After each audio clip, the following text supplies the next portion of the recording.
Let's get back to the footer. So here's where we're at. We've done the left-hand side and we've done part of the middle, but we're in the process of completing the middle. So let's go back to our index.html file and we'll re-comment out the paragraph text.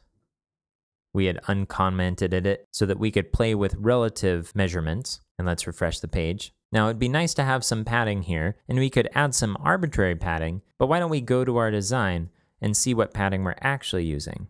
So make sure that I'm zoomed in and let's start at the top. So I'm going to do a quick measurement here. From this to the top of the text is 33 pixels, 34 pixels. So let's go to the browser and for our site footer class, let's add a padding to the top of 34 pixels. Here's our CSS, and like we have before with our margin and padding, we're going to use the padding shorthand property so we can set all of the sides at once. So we would start with 34 pixels, but we're now thinking in terms of relative measurements. So let's convert that to REMs, px to rem, and we'll put 34 in that. And then let's figure out what the sides are. I'm just going to measure one side, and we'll use the same value on both sides. So it's 30 pixels wide. So let's do px to rem again, and we'll do 30. Again, the way that we do shorthand for padding and margin is starting at the top and working our way clockwise. If there's only two values, then the first value will set the top and bottom, and the second value will set the right and left. Let's go back to the browser and refresh,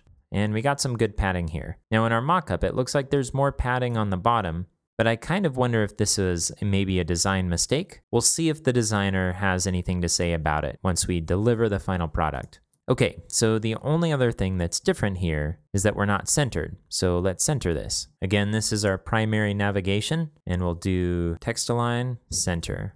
Save it and refresh. Okay, so that's looking good.